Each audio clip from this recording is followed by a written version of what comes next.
scripture that actually says it's in Hebrews chapter 4, verse 16. It says, "Let us therefore come boldly unto the throne of grace, that we may obtain mercy and find grace to help in time of need."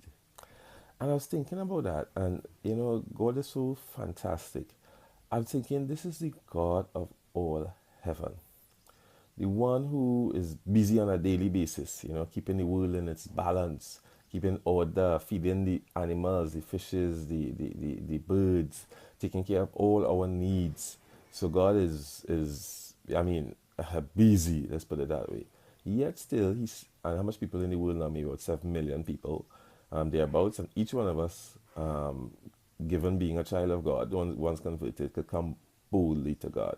I'm thinking like he's so busy. It's like it's not even interrupting him. You just come and come boldly. The operative word there being boldly. And I started to think. I said, well, look at this. My boss. I can't just come boldly. Let's say my boss is a CEO or a director, especially persons in more authority. Because the more authority they have is more meetings and more tied up in terms of how busy they are. But I can't come boldly into their office. I have to go through the secretary, or even if it's my boss and I had to make an appointment, he might say, come back later, he's doing something right now. Or if you come into your boss sometimes, you might be timid. It's like, oh my gosh, I have to discuss this with him. You're not sure your boss would receive what he's telling you. Would he like it, not like it? Would he, understand, run you out his office, as we would say? So you're a bit apprehensive. Even coming to your boss, you won't come to your boss boldly. Sometimes you might think, okay, let me wait and see if he or she is in a happy mood, a good mood, and then I'll come into his office to request what I need to request. It's even harder if you feel you did something wrong or something. Maybe he might instruct you to do that you didn't do. You might say, oh my gosh, I do not want to come and talk to my boss. I do not want to go into that office because of fear of, being reprimanded, fear of being corrected, fear of the repercussions of your actions when didn't follow the instructions.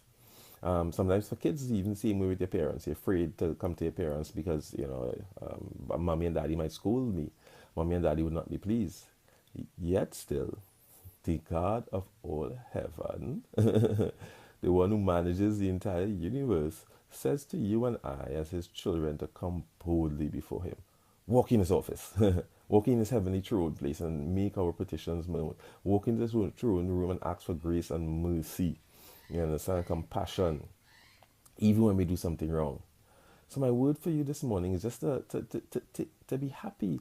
And if right now you felt you might have did something wrong, and you feel, oh my God, I can't go to God again. How God will be angry? Yes, he might be angry, but his anger is not kindled forever, and that's scriptural. He doesn't turn away from a broken and contrite heart. God says, he would not despise. He would not turn away. That's the mercy and the goodness of our God. So walk into, if you whatever you want, be it you did something wrong and you want forgiveness, be it that you're just coming before God with prayer. You understand? Don't feel you're tying out God. Just come and make your petitions known.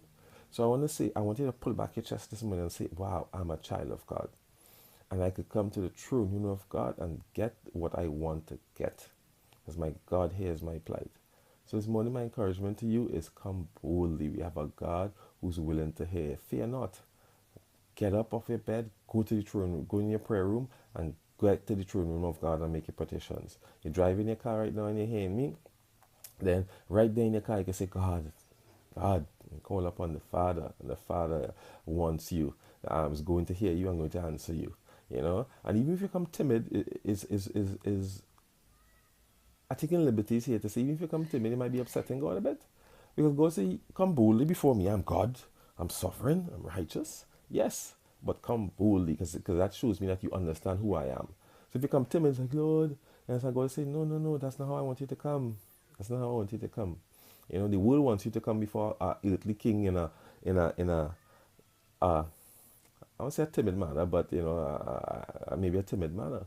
You can imagine somebody coming to the king boldly, and it's like, no, that's not the way to come to a king. But our king in heaven, the most righteous one, wants us not with arrogance, not with a demanding way, but come boldly in spirit before him and make our petitions known. Isn't our God great?